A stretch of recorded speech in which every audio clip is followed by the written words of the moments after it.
পদ্মের মিশন ২৬ নরেন্দ্র মোদীর পর এবার বঙ্গে অমিত শাহ। প্রধানমন্ত্রী সফরের দুদিনের মধ্যে আজ রাজ্যে আসছেন কেন্দ্রীয় স্বরাষ্ট্রমন্ত্রী। আজ রাত ৯:৩০ নাগাদ কলকাতা বিমানবন্দরে নামবেন অমিত শাহ। এরপর রাত ৯:৫০ বাইপাসের ধারে একটি হোটেলে যাবেন কেন্দ্রীয় স্বরাষ্ট্রমন্ত্রী। সেখানে রাজ্য বিজেপির নেতাদের সঙ্গে বেশ কয়েকটি ঘরোয়া বৈঠক করার কথা রয়েছে তার। আগামীকালও একাধিক কর্মসূচি রয়েছে। আগামীকাল সকাল ১১টা নাগাদ হোটেল থেকে বেরোবেন। এরপর সকাল ১১টা ১৫ প্রথমে রাজারহাটে সিএফএসএল এর নতুন ভবনে উদ্বোধন করবেন কেন্দ্রীয় স্বরাষ্ট্রমন্ত্রী। দুপুর ২:১৫ নাগাদ নেতাজি ইন্ডোরে বঙ্গ বিজেপির সাংগঠনিক সভা রয়েছে, সেই সভায় যোগ দেবেন অমিত শাহ। বিকেল ৪টায় স্বামী বিবেকানন্দের বাড়িতে যাবেন কেন্দ্রীয় স্বরাষ্ট্রমন্ত্রী। সনাতনী সমাজের প্রতিনিধিদের সঙ্গে সেখানে তার বৈঠক করার কথা রয়েছে। এরপর ফের দিল্লির উদ্দেশ্যে রওনা হবেন কেন্দ্রীয় স্বরাষ্ট্রমন্ত্রী।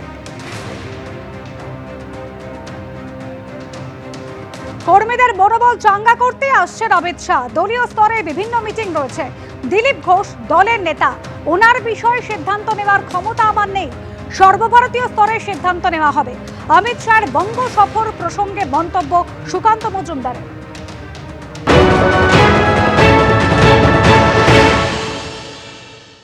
প্রধানমন্ত্রী সভা থেকে শুরু হয়ে গেছে। সাংগঠনিক স্তরে মাননীয় গৃহমন্ত্রী সমস্ত মণ্ডল সভাপতি ও মণ্ডলের কার্যকর্তাদেরকে নিয়ে উনি বসবেন।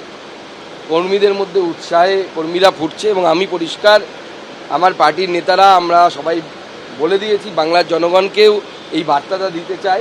এবারকার ভোট, এবারকার ইলেকশন শুধুমাত্র বিজেপির সরকার তৈরি করার ইলেকশন নয় বা তৃণমূল কংগ্রেসকে হটানোর ইলেকশন নয়। হিন্দু বাঙালির ঘটি বাটি এবং ইজ্জত সম্মান, এই তিনটে বাঁচানোর শেষ লড়াই। এবার যদি আমরা না করতে পারি তাহলে আগামী দিনে মুর্শিদাবাদের মতো আপনার আমার বাড়ির বউ মেয়েদেরকে ছাদ থেকে লাফ দিয়ে পালাতে হবে ইজ্জত বাঁচানোর জন্য জেহাদিদের হাতে।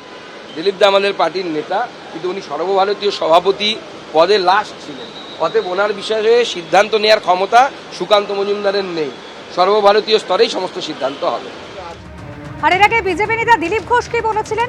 বড় নেতারা আমাকে না ডাকলে আমি যাই না। যখন বিজেপির রাজ্য সভাপতি ছিলাম তখন যেতাম, অমিত শাহ এলে স্বাগত জানাতাম, একসঙ্গে থাকতাম। এখন অন্যরা সেই সব দায়িত্ব সামলান। অমিত শাহর বঙ্গ সফরে মন্তব্য দিলীপ ঘোষের।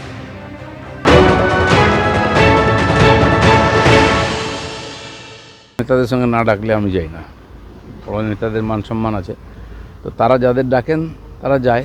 আর আমি প্রয়োজন হলে, আমার প্রয়োজন হয় না কারোর সঙ্গে। আমি তো সংগঠনের কাজ করে নিচে, যখন প্রয়োজন হয় তারাই ডাকেন আর কি করতে হবে তারা বলেন, সেটা আমরা পালন করি মাত্র।